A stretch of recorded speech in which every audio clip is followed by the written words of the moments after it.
বন্ধু তুমি তো আমার দোকানে আসো নাই, অনেক দিন হয়েছে। আসো আজকে বসে দুই বন্ধু চা খাইতে খাইতে গল্প করি। হ্যাঁ মাদন, আপনার বন্ধু শামিমে এই টাকাটা এনো রেখে গেছে, 15,000 টাকা আছে, গইনা দেখেন। আমি কিছু খাই হোটেল থেকে। আচ্ছা ঠিক আছে, আমি আমার বন্ধুর ফোন দা বলে দিতেছি। আসো আমি মেদিক দা, আসো বসো।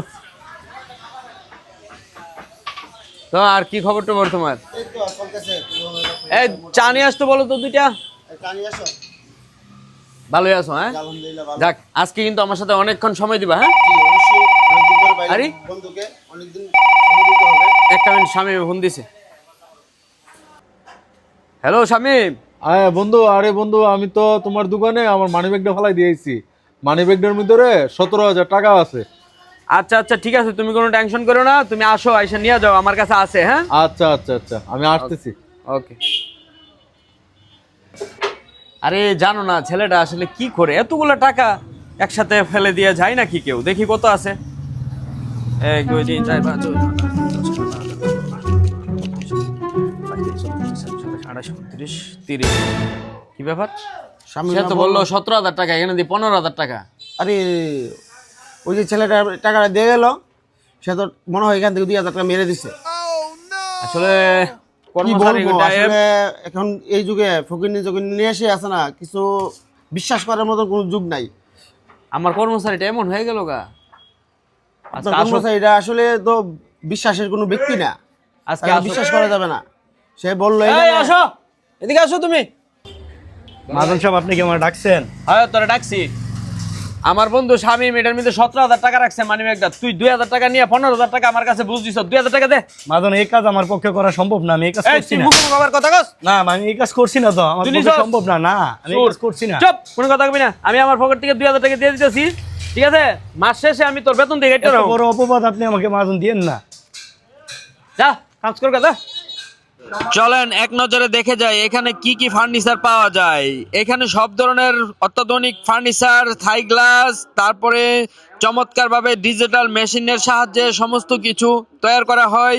জুই ফার্নিচার, মুগরা বাজার, মসজিদ রোড। চাইলে আপনার প্রয়োজনে স্ক্রিনে দেওয়া নাম্বারে যোগাযোগ করতে পারেন যে কোনো মুহূর্তে।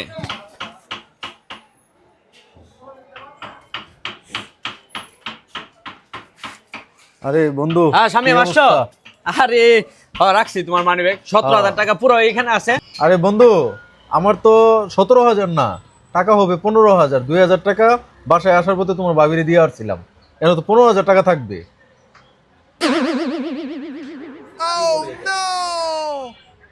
না, 15,000ই তো থাকবে, এর তো 17,000 থাকার কথা না। দেখছেন মাদন, আপনার বন্ধুর মানিব্যাগে 15,000 টাকাই ছিল, আমি চুরি করি নাই বলছিলাম না? আমি তো অসহায় মানুষ, আমি জীবনে তো আপনার বন্ধুর টাকা চুরি করতাম না। আপনি আমার মারলেন, আমি কি করতাম? আমি অসহায় মানুষ। মাদন সাহেব, আমরা কর্মচারী বলে কি আমাদের কোনো আত্মসম্মান নাই? আপনি আমাকে মারধর করলেন, আমাকে বিভিন্ন ধরনের অকট্য ভাষায় গালাগালি করলেন। আমি যদি চুর হইতাম তাহলে তো আমি রাস্তাঘাটে চুরি করতাম, তাহলে তো আমি কর্ম করে খাইতাম না। আপনি আমার উপরে এভাবে অত্যাচার করছেন, এভাবে যাতে কোনো শ্রমিকের উপর অত্যাচার না করে, আমি আজকের পর থেকে আপনার দোকানে আর কাজ করতাম না। নেন, আপনার এখান থেকে আমি আজকে থেকে বিদায়। আমার জন্য দোয়া করবেন। স্বাধীন, না, আমি মাদন আপনার কাজ করতাম না। মাদন, এই শুনো স্বাধীন। আসলে বন্ধু, আসলে এখানে যে ছেলেটাকে চুরের উপর দেওয়া হইলো, তুই যে দুস্থ ছেলেকে মারলি, আসলে কাজ ভালো হয় নাই। তুই তো কইছস হে সুর ফকিনির সওয়াল বিকা করে, এই সে কত কিছু কইলি। তুই তো আমার মাথাটা আরো গরম করে দিছস। আমার কর্মচারী আমি চিনি না, হে কত ভালো ছিল, আজকে ছেলেটা গেল কর্মচারী। তো দর্শক বন্ধুরা, এরকম ভাবে যাচাই বাছাই না করে কাউকে চুরের অপবাদ দেওয়া ঠিক না।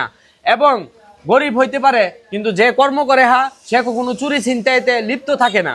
কারণ যদি সে চুরি ছিনতাই লিপ্ত থাকতো, রাস্তাঘাটে চুরি ধরতে পারতো, চুরি ডাকাতি করতে পারতো।